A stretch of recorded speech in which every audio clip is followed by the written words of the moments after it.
talked a lot about how structure is really important to provide us with consistency and predictability, to know what's happening, to feel really familiar.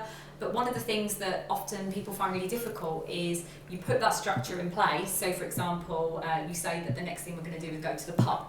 And that person, all they can focus on is the pub, and they expect that to happen kind of near here and now. But not if they know there's plenty of interesting things to do before the pub. So if there's nothing between now and the pub, of course they're going to focus on the pub. Whereas if you've put structure in, and there's activities and things, so I don't know, after dinner, go and get yourself ready and dress for the pub and do bits like that, then they'll start to naturally learn the sequence of what comes before the pub, and they'll expect it. Whereas if they have nothing else to do but the pub, that becomes their main focus. So rather than saying, okay, we're only going to let somebody know what's happening just before it happens, actually what you're saying is, rather than taking away that structure, we almost need to put more in place and think about a sequence for that individual. Yeah. And it's getting to know the person as well. So there was a lady we supported who would say, I'm not going out tomorrow, I'm not going out tomorrow.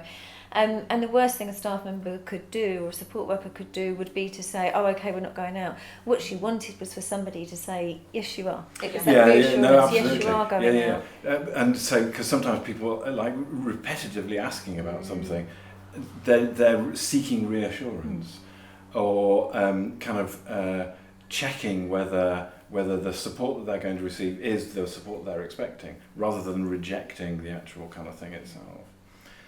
Other things that people say are, well, we can't create a kind of predictable structure for the people that we support, because frankly we don't know what's happening. We're not able to predict what's going to happen tomorrow, so therefore we clearly can't do it. We can't provide it for people that we're supporting, which does kind of feel like, well, actually, you need to start somewhere else then, really.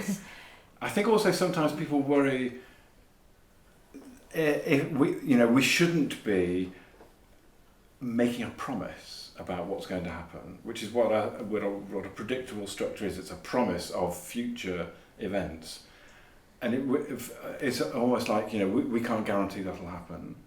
So we shouldn't kind of make a promise that it will, because then we'll be letting the person down.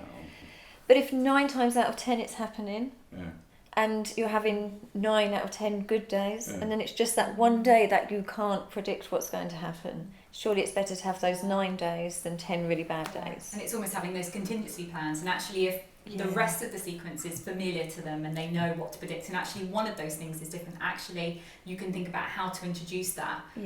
For example, with visual structure, for example, you can think about how to communicate that one change to the person. Yeah. And I think sometimes also, because we do get complacent, and when we've been working with the same people, supporting the same people for some time, it's all up here.